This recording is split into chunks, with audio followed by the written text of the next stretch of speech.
Fucking hell, dude. God damn, this was fucking long. This is almost 3 hours long. We just got done watching TNA Genesis 2010. Fucking hell. What a fucking pay-per-view. Um, it was cursed as fuck.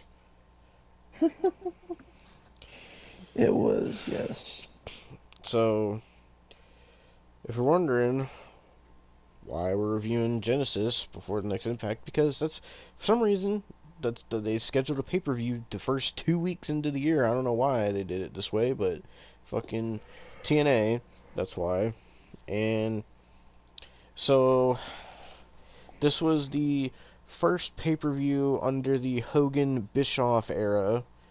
They made it a point to say that multiple times.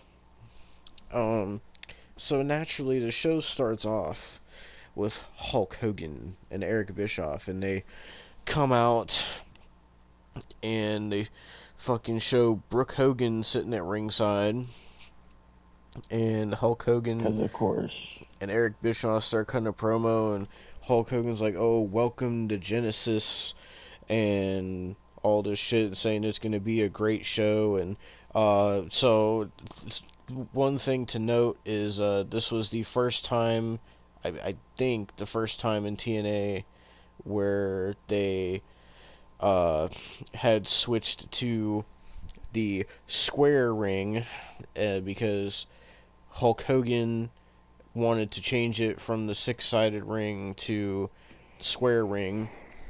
And when they did that, and Hulk Hogan was explaining it, the crowd was booing Hulk Hogan. Yeah. Um, so, and Hogan and Bischoff were saying that a lot more was going to change for TNA, and oh boy, did we see some changes on this night. So, Oh, yeah. so, fucking, after that promo, we get to the opening match of the night, which is for the X Division Championship, as Amazing Red defends against a mystery opponent, and had no idea who it was. We're waiting for him to come out, and all of a sudden, we see on the Titantron the most random person that could have possibly been, making his TNA debut. Brian Kendrick comes out. It's Spanky himself. Yep, the man with the plan. Fucking the Brian Kendrick comes out, and fucking they have this match. Brian Kendrick versus Amazing Red. Sorry if we sound tired. It's fucking 2:48 a.m. right now. We're recording this, but Yeah. this this show was long. So they had this match between Amazing Red and Brian Kendrick for the X Division Championship. It was one of the better matches on the card, even though they were kind of botching. Um, fucking it. I don't know if it was because I noticed it with a couple of the wrestlers. I don't know if it was because of the fact they changed it to the square ring, that they weren't used to wrestling in that kind of ring. I don't know, but fucking anyways, Definitely could be fucking possible. so this match was it was a good match, I guess. There was some botches though. They tried to be fast paced, and they tried to be fucking high octane, a lot of action, a lot of high spot moves, and fucking for some reason Brooke Hogan kept like fucking jumping up in the front row and shit and reacting to everything. I don't know why.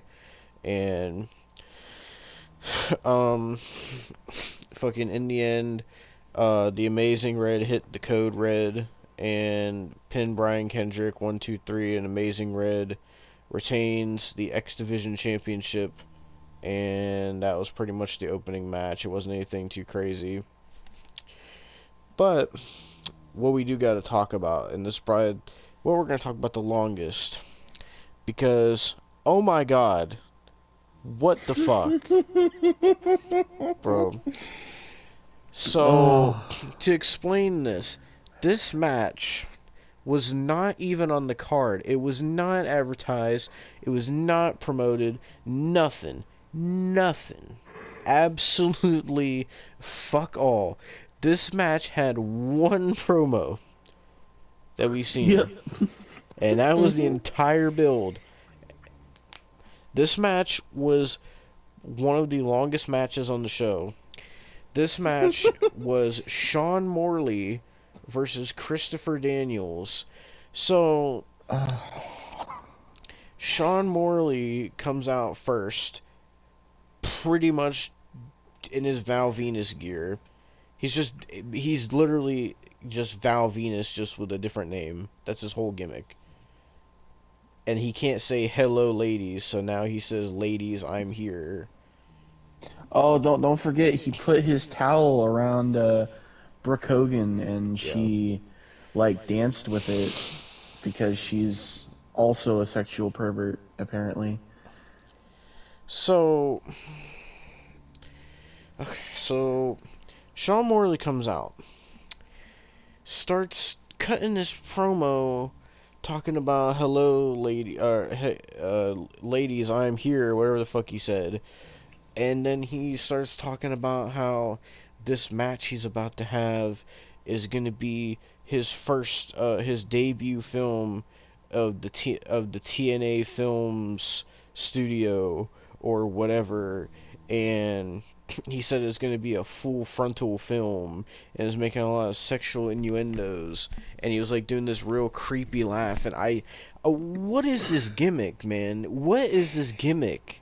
Like, I don't understand. It's something that Hulk Hogan wants you to cheer for. See, Hulk Hogan wants you to enjoy the Nasty Boys. He wants you to enjoy sexual deviance. He wants you to be on the side of the Predators. Okay? So Well, that obviously didn't work in this match, and we'll get into that.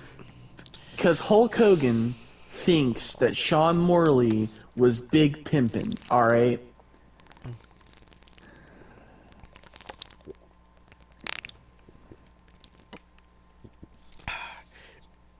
Sorry, I was taking a drink of water. So, it's funny you talk about cheering because that didn't work in this match. Oh no.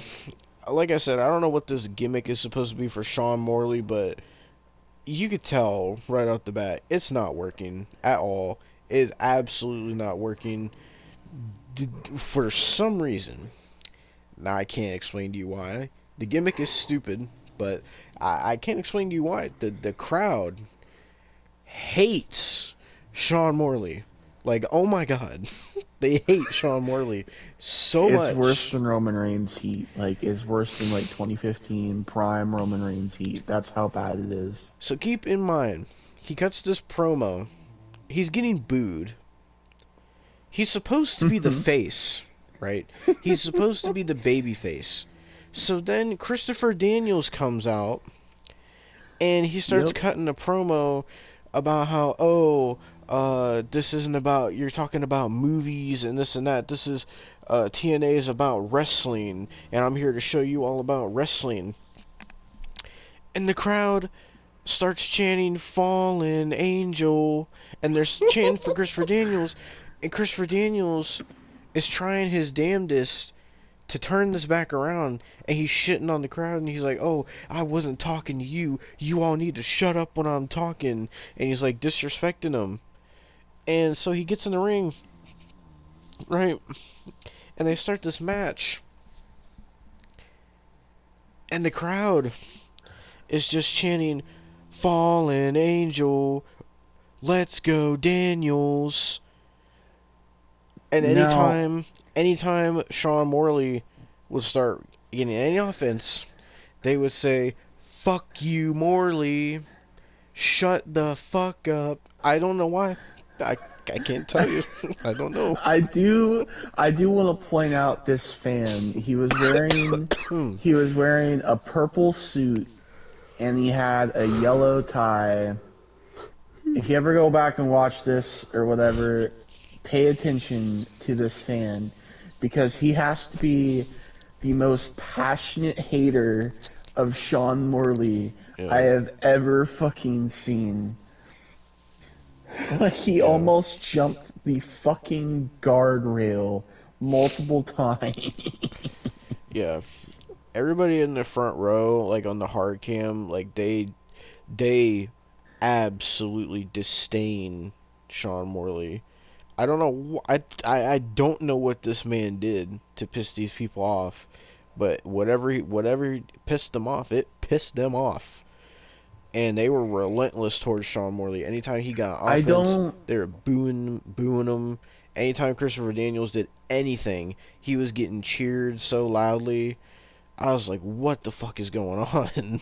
I don't know exactly if it was around this time, but I do know that Mr. Sean Morley is very open about he thinks that vaccination and shit causes all this dumb shit and causes diseases and all that shit.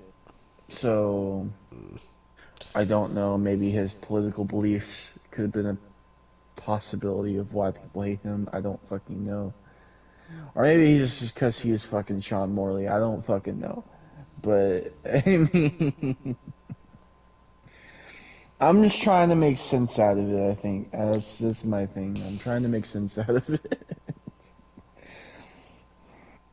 I Mm, there's not much sense to be made out of it. I don't know what they were trying to go for with this Sean Morley gimmick. I don't know what they thought it was going to be. Apparently, they thought it was going to be this thing that was going to get over with the crowd, and that Sean Morley was going to be this big baby face, and it absolutely turned into a disaster. And fucking, like I said, the whole match, anytime Sean Morley was getting any offense, the crowd was booing the hell out of him, and like anytime Christopher Daniels would do anything, they would say, let's go Daniels, fallen angel," or they would start chanting, like anytime Sean Morley was down, they would start chanting BME, BME, and fucking like, bro, they were trashing Sean Morley so bad. And like when he was in his submission, I'm pretty sure I heard the crowd chanting "Tap the fuck out." I'm pretty sure. Um, and not only that, Christopher Daniels was kicking Sean Morley's ass most of this match. And yep. while Christopher Daniels was kicking Sean Morley's ass, the crowd hated Sean Morley so much they were chanting for the guy who was kicking his ass to keep kicking his ass. Oh, they weren't just saying like they were specifically saying, "Fuck him up, Daniels. Fuck him up." Yes, yes, they were. Like, and then it was just like, why? And then the way the match ended was fucking like, so every time Christopher Daniels would pin him, like the people in the front row, they would be like, "Oh, that's it, it's over," and then Sean Morley would kick out, and they were progressively just getting more and more pissed every time Sean Morley would kick out, right? So then Sean Morley goes to climb to the top rope to do his finisher, and Christopher Daniels tries to do a top rope Hurricane Rana, and then Sean Morley reverses it, and fucking Christopher Daniels falls down to the mat, and then what's his fucking finisher called? Oh, fuck. The money shot. Yeah, the money shot. So fucking Sean Morley jumps off and does the shittiest looking money shot, covers him 1, 2, 3, and when I tell you, the people in the front row were fucking red in the face, livid, I and want to point out the person in the fucking purple suit again because he was legit like pretending to hang himself with his tie. yes, bro, like, Like, and when like the referee was raising Sean Morley's hand, like everybody in the front row turned their backs to the ring, and they refused to look at Sean Morley getting his hand raised in victory. Like, it was the most insane thing. Like, I don't know if I've ever seen like a babyface run flop this hard. Like, this was his third week in TNA, and it's already a disaster. Like, and Thing is he only has one more appearance from what you've told me. So like I just I don't understand. I'm trying to rationalize it in my mind of what they thought this character was gonna be. Like, did they think people were gonna cheer for this guy who like talks about making films and talks about like being sexual and doing creepy laughs? Like, I'm gonna tell you exactly what Hulk Hogan thought. all right, Hulk Hogan thought, "Oh, we're gonna have Val Venus, brother. He's gonna be big pimpin' brother, and that's right, Jack. And Vince Russo, we're gonna make him a film star, dude." Like it's legit. That's probably what came out of his fucking mouth. Like, I mean, that's not the only thing that came out of his mouth, because I forgot to say in that opening promo, Hulk Hogan sat there and said, "What you gonna do, Vince McMahon, when TNA becomes the number one sports entertainment company and it runs wild on you?" Sitting there name dropping Vince like he's gonna do shit to Vince. But anyway, back to Sean Morley. Fucking, like, the gimmick, like, at least the Val Venus gimmick made, I guess, like, made sense. Like, he's the ladies' man.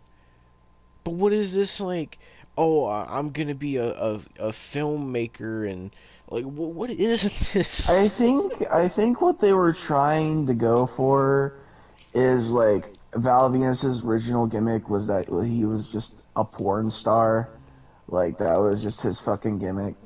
Mm-hmm. And I think what they were trying to go for is that he's retired from making like being in porn and now he's making porn or some shit. I don't know. That's what I get from it, but I don't necessarily know what's big pimpin' in Hulk Hogan's eyes, so I don't know exactly. Fucking, I'm looking this up right now. I want to see, like, how long his TNA run was, because, like, there's just no way. Apparently in 2009 to 2010, before he went to TNA, he apparently wrestled in New Japan. Who? Why? Like honestly. I think I know why Hulk Hogan signed him. Uh, he wrestled with the Hulk Hogan's Hulkamania Let the Battle Begin tour. So that's probably why. Oh great. Oh my god, wait a minute. Oh my god. Okay. Here's his entire career, Austin. Total Nonstop Action Wrestling, 2010. Morley made his debut for TNA on the January 4th, 2010 episode of Impact in a backstage segment with the Beautiful People. On the January 14th episode of Impact, Morley had another segment complete with revamped theme music where he explained that he was no longer an adult film star, but rather an adult film producer. This led to Christopher Daniels coming to the ring and attacking him, setting up a match at Genesis. No, it did not. They did not announce it. What are you talking about? They It did not didn't set up announce it. nothing. Morley, at the pay-per-view, Morley defeated Daniels in his first match with the company with his patented money shot. On the January 28th episode of Impact, Morley suffered his first loss in TNA, losing to Desmond Wolfe. On the March 4th, 2010 episode of Impact, Morley pinned Jeff Jarrett in an impromptu Falls Count Anywhere match by order of Eric Bischoff, turning heel for the first time in TNA. However, No, I don't like the however. I don't like the however. The next day, Morley announced on his Facebook page that largely due to the move of Impact to Monday nights, his original plan to wrestle for both TNA and CMLL had to change, and therefore, he was done with TNA. Oh my fucking. So, You, you're telling me we're only gonna see him 2 more times? yep, yep. We're almost through the career of Sean Morley in TNA already. Oh my fucking god. All his stuff was in January, and they had one thing in March, and that's it. We don't even see him in February, bro. We don't even see him in February. Like, why? You know what's sad, though? Hmm. He has a decent record in TNA. Like, He has a he decent defeated win last. his only 2 matches. He had 3 matches, and 2 of them he won. He beat Christopher Daniels and Jeff Jarrett. The one person he lost to was Desmond fucking Wolfe. You know, Desmond Wolfe probably got the rub from that. Oh, what is the what is Can't his even say career that with a after straight TNA? face. What is this? Uh, Later career uh, 2010 to 2019, Morley worked with Elite Extreme Wrestling, now known as Future Stars of Wrestling, as Val Venus. On April 16, 2011, he defeated Rhett Titus for a special IWC Knights of Legends event. 3 events later, Val Venus challenged John McChesney for the IWC World Heavyweight Championship, but lost. In late 2011, Morley returned to Canada for Championship Wrestling International. Val Venus defeated former tag team champion Sylvain Grenier in Canada. The following day, Val Venus defeated Chris Masters at CWI Fall Brawl 2. Here's where it gets worse. On June 1st, 2012, Morley lost to former WWE wrestler and tag partner Big Daddy V. no. Oh, in 2013, Morley returned to Canada in Invasion Championship Wrestling, where he reunited with his former tag team partner, The Godfather. 2015, Morley toured in England for House of Pain Evolution, where he defeated Marty Scurll. No.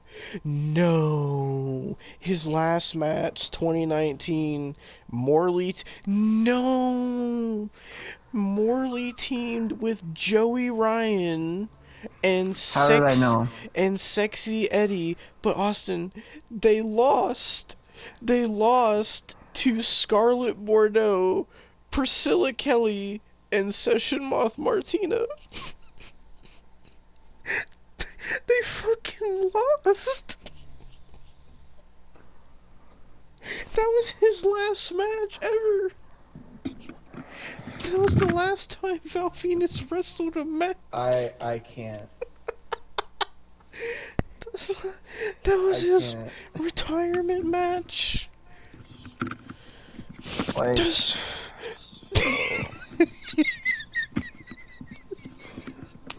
That was his retirement match.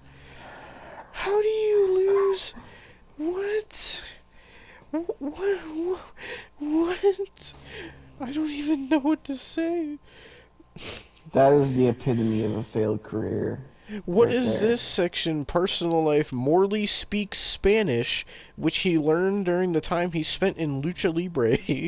His sister, Alana Morley, was married to Adam Edge Copeland in 2001, apparently. Oh my god, that was Edge's first wife. Oh my lord. Morley is an advocate for the legislation of cannabis and now works as a bud tender at Health for Life marijuana dispensary. He Oh must no. smoke a lot of it with the rants he goes on fucking Facebook and Twitter. Oh my god. Controversy. In February 2020, Morley came under Yep, fire here it is. from many wrestlers and wrestling fans after making several comments criticizing All Elite Wrestling's decision to put their women's championship on a transgender wrestler, Nyla Rose. Morley Oh commented no. on his Twitter and Facebook profiles arguing that Rose was a biological man and saying only a real woman should be holding a women's championship. Several pro wrestlers and many promotions immediately came to Rose's defense. Most notably, Cody and Dustin Rhodes criticized Morley's views.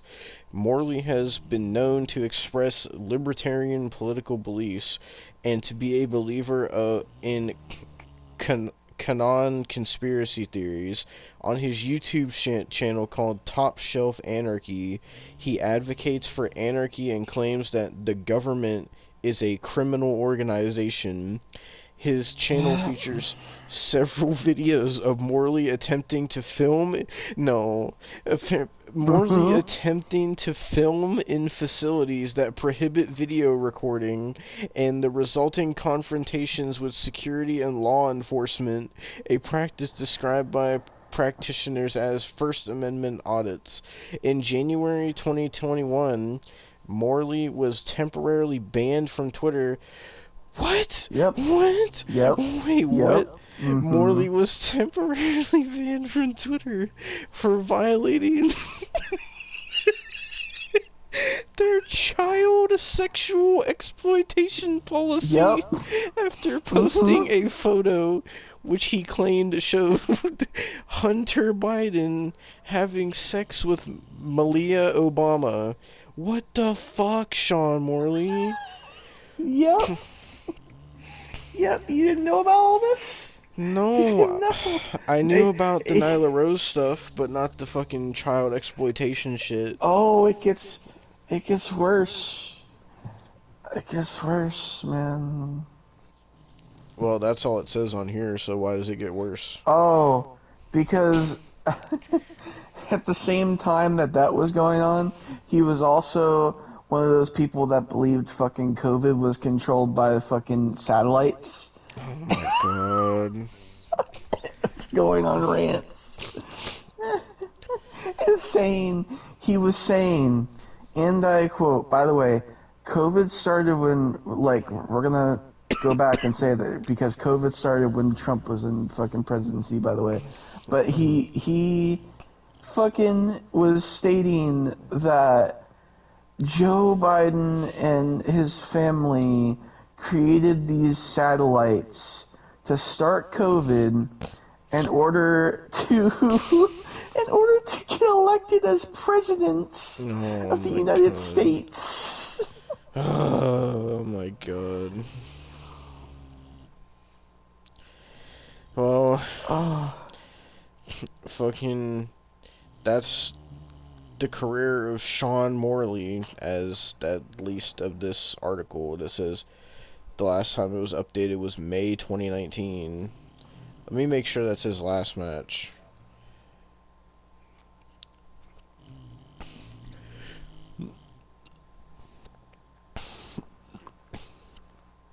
Oh, wait a minute. Oh my god, that wasn't his last match. oh God. Okay, hold on. What the oh my god. Who would book him after all this shit, dude? Okay, so he only had two more matches. So after 2019, he did not wrestle until December 2021 at GLCW Blizzard Brawl. And as Val Venus, he wrestled someone named Backwoods Brown. And then his last match was April 23rd, 2022 at an event called Heroes and Legends XVI, and he lost as Sean Morley to someone named Anthony Totele. And that was his Oh, last match, apparently. Jesus. Oh, no. What is this? Hold on a minute. What did I just find? Oh, wait, no, that's fucking... Okay, what? Hold on, what? No, why was Hulk Hogan booking this? Oh my god. So you know that Hulkamania Let the Battle Begin? Well, it was 4 days. Do you want to know what he was booking? Hmm. This is bad, bro. Hulkamania Let the Battle Begin, Day 1, November 21st, 2009. Tag team match, Billy Blade and Caden Anthony versus the tag team of the Pimp Father, which is the Godfather, and Nick Oh, Big Dinsmore. Pimpin. Oh, no. Fucking Hulkamania, fucking... Oh, Hulkamania Let the Battle Begin Day 2, Sean Morley and the Pimp Father versus Big Daddy Roro. Do you want to know who Big Daddy Roro is? I'm scared, dude. That's none other than Rosie. Oh, Lord. Hulkamania Let the Battle Begin Day 3. The Pimp Father, keep in mind this is 2009, the Pimp Father versus Heidenreich. Just no. And finally, Hulkamania Let the Battle Begin Day 4. The Pimp Father versus Sean Morley. That's what Hulk Hogan was booking on that show. Why? Oh. Because I was scrolling down through Sean Morley's matches and I seen next to his name it said the Pimp Father, and I was gonna say there's no way they called Sean Morley the Pimp Father, but fucking, I guess that was Godfather's indie name. Holy shit, dude. How do you book Godfather versus Heidenreich in 2009? What is wrong with you, Hulk Hogan? Like, damn, I knew Hogan lived in the past, but fuck, dude. Heidenreich? Wait, I mean, what? Apparently, fucking Hulkamania Let the Battle Begin Day 1. Sean Morley wrestled Mr. Anderson. Apparently. Oh no! On Day 3, he wrestled Nick Dinsmore. Oh my god. He only has 2 TNA matches on here. TNA Genesis and TNA Impact taping. His match with Jeff Jarrett isn't even on here. What is this? 2014, Danny Demanto and Eric Andretti versus the team of Val Venus and Kurt Hawkins. What are these? What? I'm sorry, what in the hell is that? What in the Sam hell fuck is that? PWG Kurt Russell Reunion 2, The Reunioning 2011. I cannot believe I'm reading this in a fucking sentence, Austin. oh no. Roddy Piper Oh no. defeated Barry Orton. Who? I don't know who Barry Orton is. Let me see. Oh, this was his first match. This is his first match since 1991. Oh no. I want to go Are back. we How do I talking go? about Roddy Piper or are we talking about Barry Orton? Barry Orton. Hold Oh, on, great. I gotta go back to this again. Okay, Barry Orton, Bob Orton Jr., Chavo Guerrero Sr., not Junior, Not Senior. senior. Not senior, bro. Someone named You can't. Cruel Connection. I don't know who that is. Danny Davis. Not Danny Davis. Jimmy Hart. Wait, wrestling? Yes. This was a battle royal. Oh my god, dude. Mondo Guerrero. I couldn't tell you who that fucking is, bro. Mike Graham. This gets so much worse. Rock Riddle. Savio Vega. Sean Morley. Great. Shane Douglas. Not Shane Douglas. Tatanka. Fuck, Mick, come on. Terry Funk. Come on. The Barbarian. Why? The Warlord. Why? Why? Tito Santana. And the last Who man. gives a flying fuck about Tito Santana? And the last man in the Battle Royal, Vampiro. That has got to be the worst selection of people I've ever fucking seen, bro. Roddy Piper won. He was the winner of the Battle Royal. He was the winner. Yes. It was at PWG Kurt Russell Reunion 2 in 2011. And when was this? 2011. January 29th, 2011. 4 years before he fucking died. Yes. Yes. That's the most ludicrous match I've ever read, but it's real. It's real. It's a real match. Oh I never thought I would say this. Get back to Genesis, please. I don't want to hear any more about Sean Morley. Alright. Well, that was actually disgraceful to hear. He said, who the actual fuck cares about the Barbarian and the Warlord?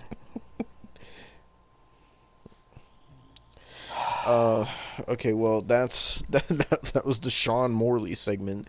So he fucking beats Desmond Wolfe, and the crowd was fuming pissed that he beat Desmond he beats Wolfe. fucking... You mean Christopher Daniels? I was getting my bald men mixed up. Oh, no, here's the thing. Desmond Wolfe beats Val Venus, alright, so... Yeah. You're getting it wrong there. He beats Christopher Daniels and the crowd is fuming pissed. And they cut away the camera, and that was that match. Let me go back to see what was next. Next we had... Oh, it was the only women's match on the show. It was... Oh, yeah, the shit one? Yeah, it was for the Knockouts title, ODB versus Tara, and for some ungodly reason, it was a 2 out of 3 falls match. Because there is no God. And when I tell you this was a boring women's match, and ODB sucks so bad in the ring, I felt bad for Tara having to wrestle her, because Tara can actually wrestle. And fucking within like the first couple minutes, Tara immediately got a pin on ODB, and then after that, ODB was like kicking Tara's ass, and then out of nowhere, Tara hit a Widow's Peak and pinned ODB again, and now Tara is the Knockouts champion again. Not only that, they admitted on the tail of the tape before the match, they said that the title, one of the stats, the fucking stats of the match, they put on the stats, the statistics of the match, they said the title was being hot potatoed. You can't say that. It makes it look so bad. No, but Hulk Hogan thinks saying that is big pimpin'. fucking like that would be like if on the tail of the tape for Kurt Angle and AJ Styles, they put, oh, the TNA World Title has been hot potatoed between Kurt and AJ. It makes it look bad. You can't have that be a statistic. That's not a statistic. That shows that you have bad booking. Like, what the fuck were Hulk they Hogan thinks it's doing? a good fucking You can't even say the statistic. word. Hulk Hogan probably can't even say the fucking word. All right, Hulk Hogan can't even so fucking barely walk. Fucking somehow this motherfucker still thinks. I seen clips of this fucking old fuck sitting there, goddamn saying, "Oh, I still think I can have one more Mania match, brother. I think I deserve to have a proper send off, dude.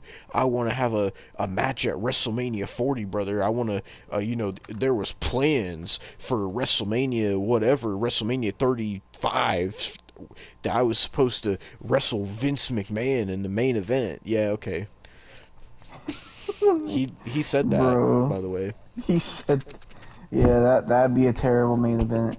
You know, I will admit, fucking the WrestleMania 35 main event was dog shit, but like, like that would, that would be the one thing that would be worse than Ronda main eventing. All right, so Yeah.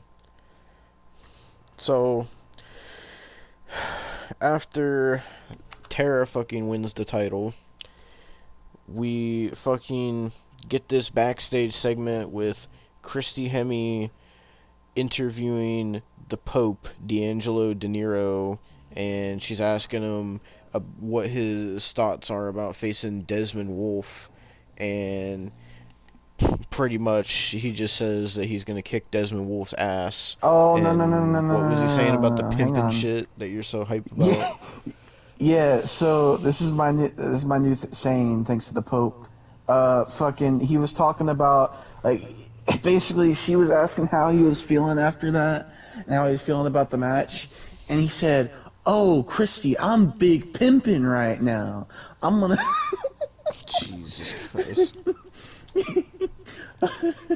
Like he said it with such enthusiasm that I just can't stop now saying it.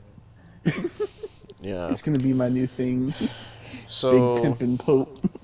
so Desmond Wolfe comes out first. He has this random chick with him. I have no idea who this was, Yeah, we don't know and they did yet. not explain who it was either. And so he comes out wearing like a tracksuit, and then fucking the Pope comes out, and like the money is like raining down from the sky and shit.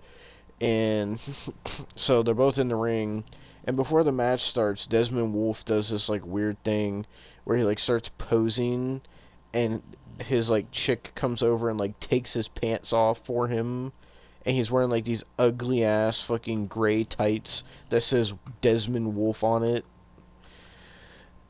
and then, and so we get this match. Fucking, I fucking didn't pay attention to half this match. I think at some point during this match I went to the bathroom, so I don't know if you want to talk about this match. Well, it was Big Pimpin', and the Pope was Big Pimpin'. Jesus I Christ. can't. Fucking no, but Desmond Wolfe. It was basically kind of like the first match. Desmond Wolfe was targeting the Pope. It's fucking knee, and that was basically most of the match. And then the Pope went for the Eliza Express. Oh, I'm sorry, the DDE, the D'Angelo De Niro Express, because you can't call it Elijah. But and fucking basically he got hit with a lariat by Desmond Wolfe because apparently Desmond Wolfe doesn't even have to hit his finisher and he could still beat you, because that Yep. makes total sense. But yeah, this match was not Big Pimpin', I will say. Um, so yeah, it was pretty fucking boring. Yeah. Fucking Desmond Wolfe fucking won. So, Yeah.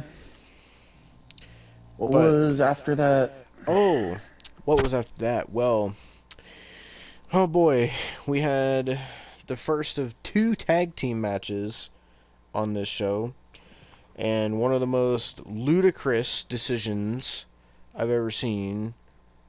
So we had the team of the fucking Brits of Magnus and Doug Williams take on the what the fuck is this team of Hernandez and Matt Morgan.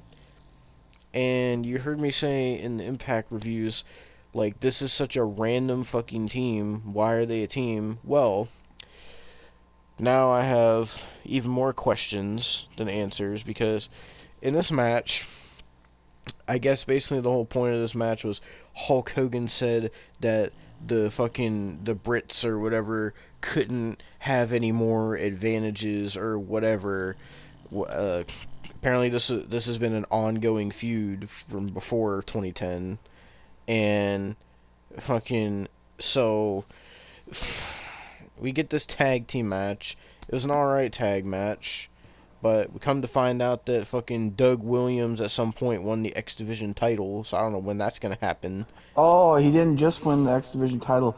No, years later he would also win the fuck.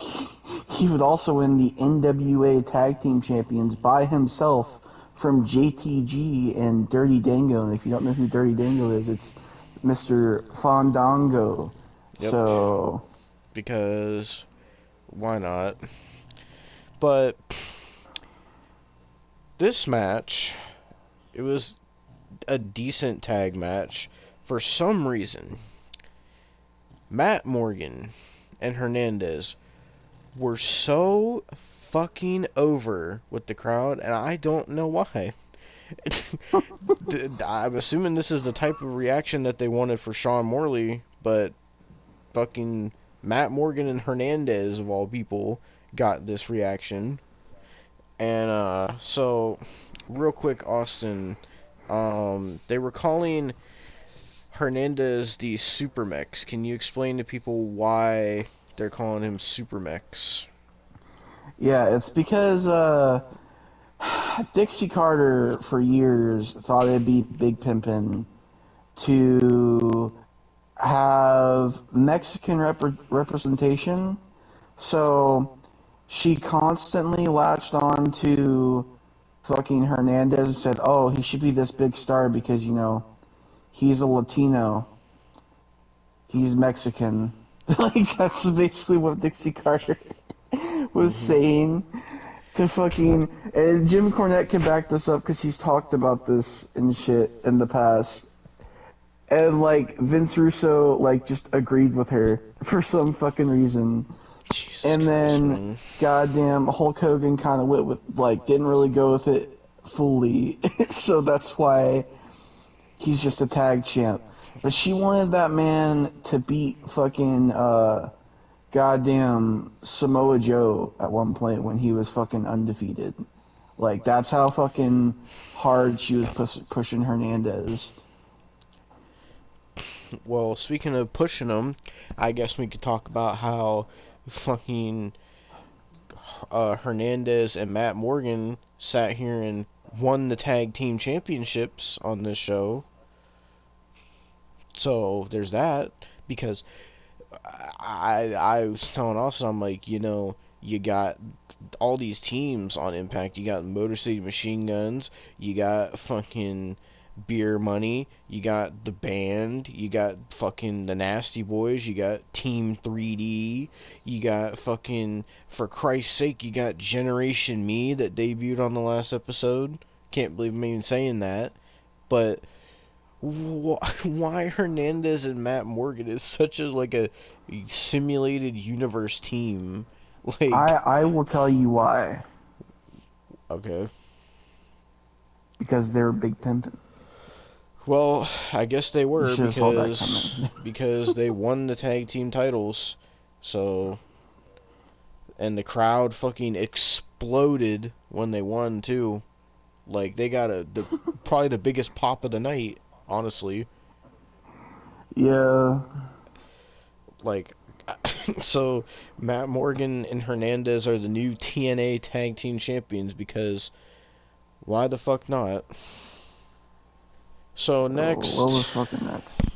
well, it was supposed to be so we get this backstage segment. Okay, so I'll go over one of these first. So we get one with Jeremy Borash, and he is talking about fucking AJ Styles and Kurt Angle, and then Eric Bischoff walks up and asks him what he's doing, and Jeremy Borash is like, "Oh, my job," and Eric Bischoff's like, "Oh, well, that's not your job anymore." And he's like, I think you're too obsessed with what's going on with Mick Foley and where Mick Foley is at, and I think it's starting to get to you. So what I'm going to do is he sat here and told Jeremy Borash to his face, he said, "I'm taking you off TV."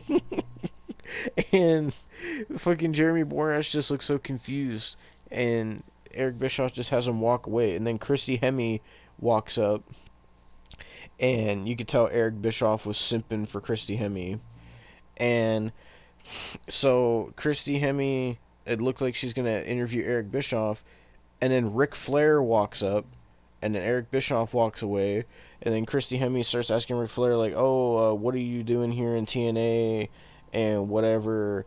What can we expect from the Nature Boy in TNA? And this is a dream come true for TNA fans to see Ric Flair here." And he just pretty much says he's just watching what's going on and all this fucking shit. And then we get this other backstage segment. So this leads into something that happens later in the show, because we see Bobby Lashley. What a weird run Bobby Lashley was having in 2010. Um, so Bobby Lashley is supposed to have a match with Abyss on this show. So Bobby Lashley is going towards Hulk Hogan's office, and he gets in there, and Abyss is in there, and him and Abyss just immediately start fighting, and Abyss knocks Bobby Lashley the fuck out and leaves him sleeping on the couch. And Eric Bischoff gets mad and is like, "Oh, what the hell are you doing, Abyss? You just knocked out your opponent. Now he can't wrestle and whatever." And Eric Bischoff is furious, and then Hulk Hogan walks in and he's furious, and he's like, "Oh, what the hell are you thinking, brother? What's going on, dude?" And all this shit. And Hulk Hogan was like, "Can't you tell, like, I'm under a lot of pressure, I'm under a lot of stress and whatever." And he's like, "You really need to get control of yourself." And he was like, "You're still gonna have a match tonight, and I want you to control yourself, and I don't want you doing any hardcore stuff or any of this other stuff. I want you to prove yourself in the ring to me. I want to see what you're really worth out there." And fucking Abyss is just like, he's like, "Yes, yes, sir. Yes, Hulk, sir." I'm just like, why? And fucking, that was pretty much that. So then we get to the next match, which was the other tag team match on this show. Beer Money, and it was supposed to be them versus Kevin Nash and Scott Hall, but we got a backstage promo before the match where, for some reason, Scott Hall and Sean Waltman decided to play rock, paper, scissors to decide who was going to team with Kevin Nash against Beer Money, and Sean Waltman won the rock, paper, scissors, so now it's Beer Money versus Kevin Nash and Sean Waltman, or sorry, now they're calling him Six Pac, apparently. And so they have this tag team match, and the only person that can move in this match on from the band is fucking X-Pac. He's the only person that can actually move around the ring. And so most of the match was carried by fucking Sean Waltman and Beer Money, and then Kevin Nash got in there for a bit and just doing like your typical big guy stuff. But you could tell Kevin Nash was getting so gassed, bro. And It's okay. It's when you hear gassed, only one word, like one name comes to mind. Scott Hall. oh yeah, because we'll see him wrestle at some point. But we saw Scott Hall in this match because Beer Money was dominating Kevin Nash, and then all of a sudden Scott Hall comes out to cause a distraction, right? This turned into a disaster. I don't understand what happened here. I think So this is actually a shoot too. Like I think he was actually like for real pissed. so Scott Hall starts doing like his Razor Ramon walk towards the ring or whatever, distracting beer money. And then fucking Kevin Nash does this shitty, terrible looking choke slam. And the match is still going on, right? Then all of a sudden, the camera cuts to Scott Hall. And Scott Hall is like arguing with a fan in the front row. And Scott Hall slaps the shit out of this fan and drags his ass over the guardrail and starts kicking his ass. And then Sean Waltman gets out of the ring and he's going up to Scott Hall and he's like, "Yo, stop, stop, stop, stop!" Like, me and Austin were so confused. And then all of a sudden they cut back to the match and Kevin Nash gets pinned 1, 2, 3, and Beer Money wins. And then fucking Scott Hall is like, he's pissed, dude. He is red in the face, and fucking then all of a sudden all this TNA security starts coming out, and me and Austin are like, dude, what is going on? Like, what the fuck? Like, what the fuck is going on? I don't know if that was a shoot or what. They had nothing to do with the match, so I'm assuming it was a shoot. I don't know. And fucking, they also mentioned in this match that apparently Kevin Nash is the only one under contract, and apparently Sean Waltman and Scott Hall are not under contract with Impact. And then after the match, Scott Hall and Sean Waltman get in the ring, and they're trying to help Kevin Nash up, and Kevin Nash just looks really frustrated. And that was pretty much that tag match. So then we get the last match before the main event, because Abyss comes out and excuse me, Abyss comes out, and we're gonna find out who his opponent is going to be. And we talked about on the last episode that there's apparently supposed to be a major talent signing, and they had all this hype around, oh, this is going to be a game changer for TNA, right? Well, so Abyss is in the ring, the lights go out, and we hear this theme song. Immediately me and Austin knew who it was, but just for surprise sake, we'll act like we didn't. And the lights go out, we hear this theme song, and then the lights come on a spotlight comes on the stage, and making his TNA debut, Mr. Anderson, and the crowd starts cheering. They weren't going as crazy as they were for fucking Hernandez Oh and Matt no, Morgan, no, I though. mean, no, they were cheering, but then they kind of turned on them at the end there. Yeah. So we'll see that, but So he comes out and he uh, calls for the mic from the ceiling, and he starts talking about how he's like, "Oh, uh, I've seen your guys' Twitters, and I've seen your guys' Facebooks, and I've seen your guys' emails, and I know that you all have missed me, and I've even missed myself." And it was saying that this is like a moment that needs to be captured on VHSs and DVDs and Blu-rays, and he was like, hell, even YouTube, with how fucking primitive YouTube was at the time. And fucking he then announces himself, fucking he says his weight, and then he says hailing from Green Bay, Wisconsin, the whole spiel, and then he says Mr. Cat, and then he stops himself because this was after he left WWE from being Mr. Kennedy. And then he says Anderson.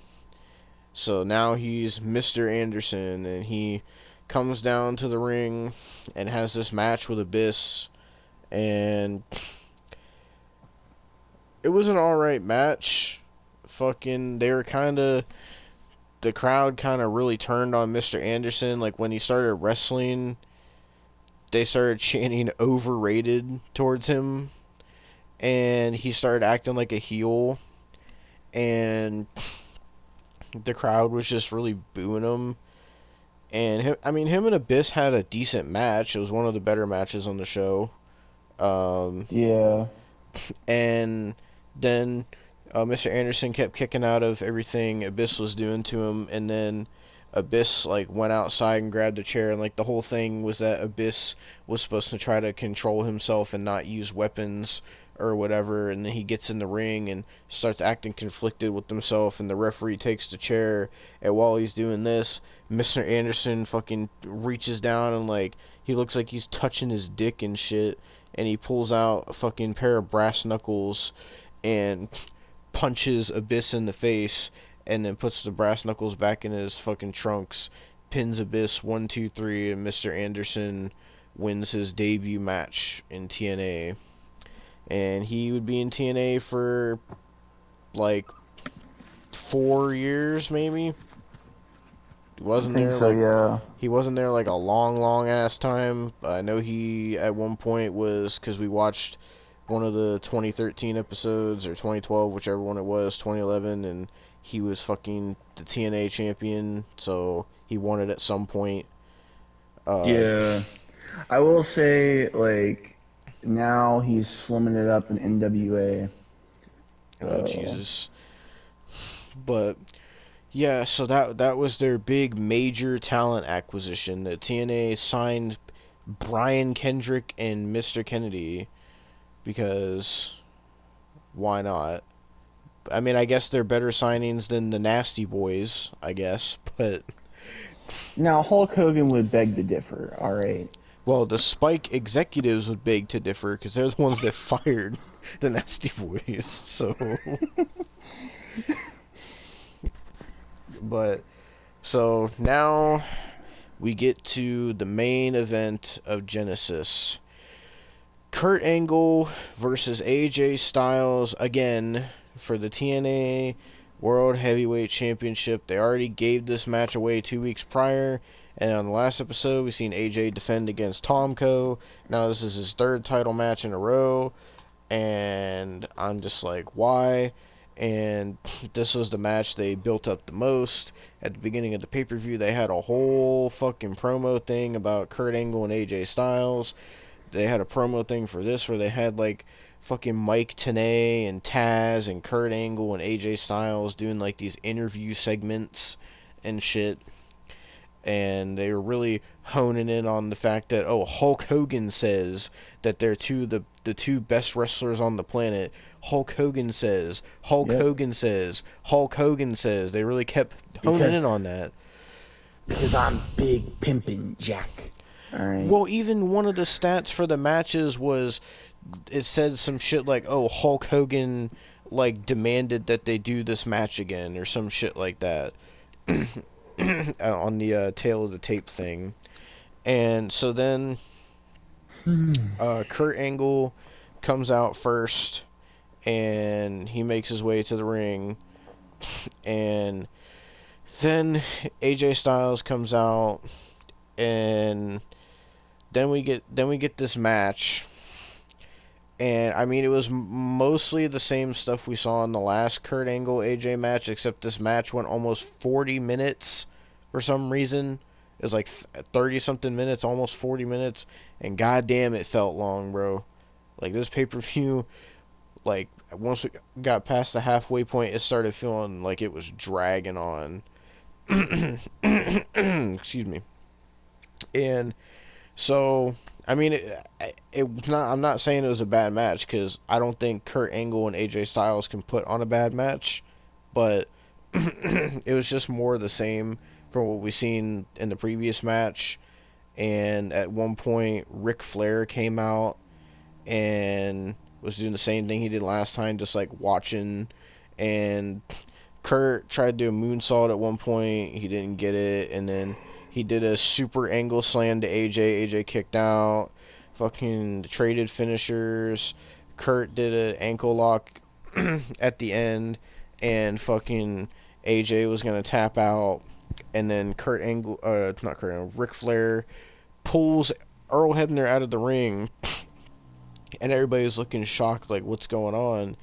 And AJ starts tapping out, and then Kurt Angle sees Ric Flair, and it's like this like triggered Kurt Angle's Winter Soldier, because he like just stares, like he death stares Ric Flair, and he starts like going towards Ric Flair, and Ric Flair starts running, and Ric Flair gets in the ring, Kurt Angle gets in the ring, and Ric Flair, I haven't seen this man run.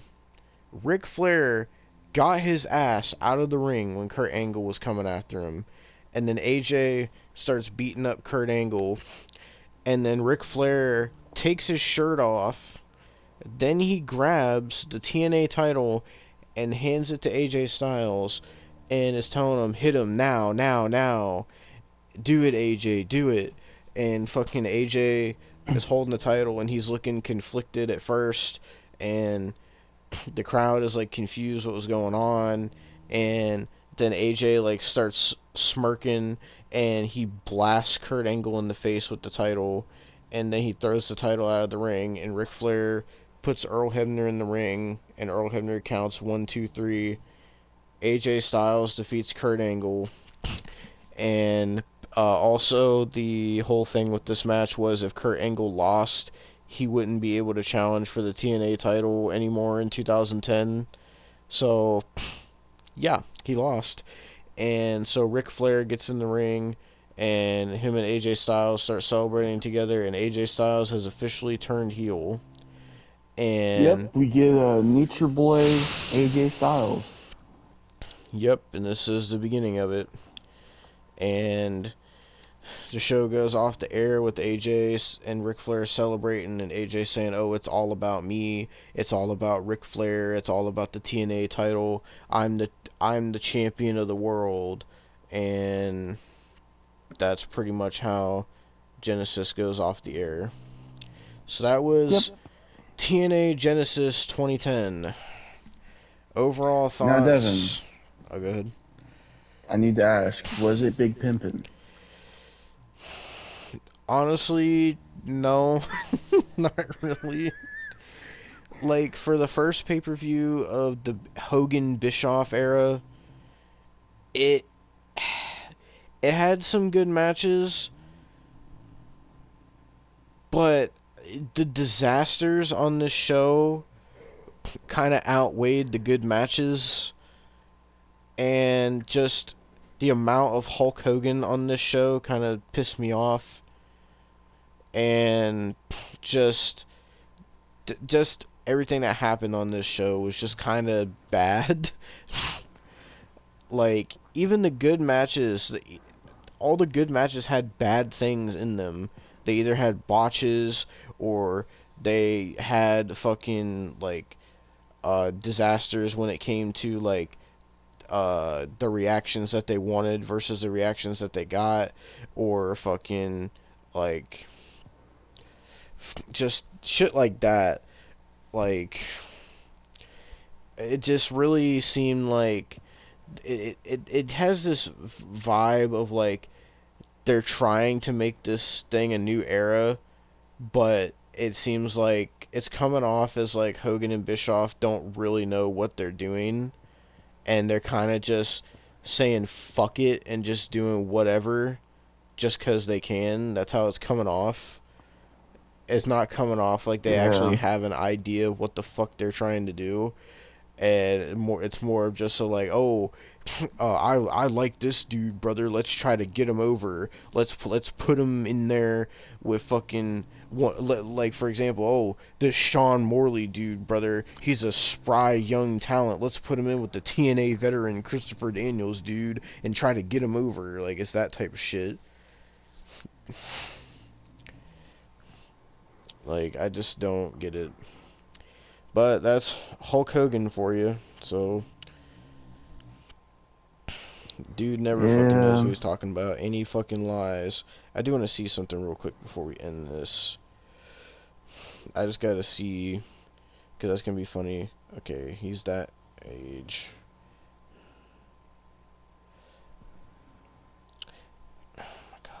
can spell correctly.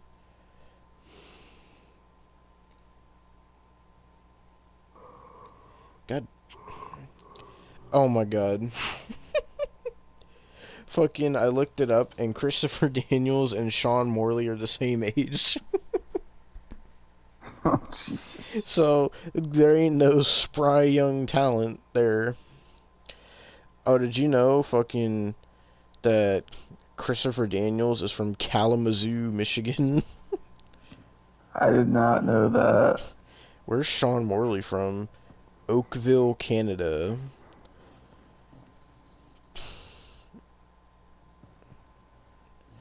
Ew, that's what Steve Blackman looks like now. Steve Blackman is 60 years old now. Yeah. Al Snow is 60 years old now. Godfather's 62. Billy Gunn is 60. Stevie Richards is 52. Jeff Jarrett's 56. Hardcore Holly is 60. God damn. Well, fucking. That was TNA Genesis 2010. Fucking, it's about to be 4 a.m. now, so I want to go to bed. I'm tired. Um, so, this was a cursed pay-per-view, and there's many more pay-per-views, but this was the first pay-per-view of 2010. So next we're going to be watching the January 21st, 2010 episode of Impact, and apparently there's some kind of tournament starting, so we're going to get to see that. But Along with the debut of the Nasty Boys. yeah, that's going to be wonderful. That being said, thank you guys for watching, and we will see you all for more TNA 2010. God help us all. Big Pimpin'.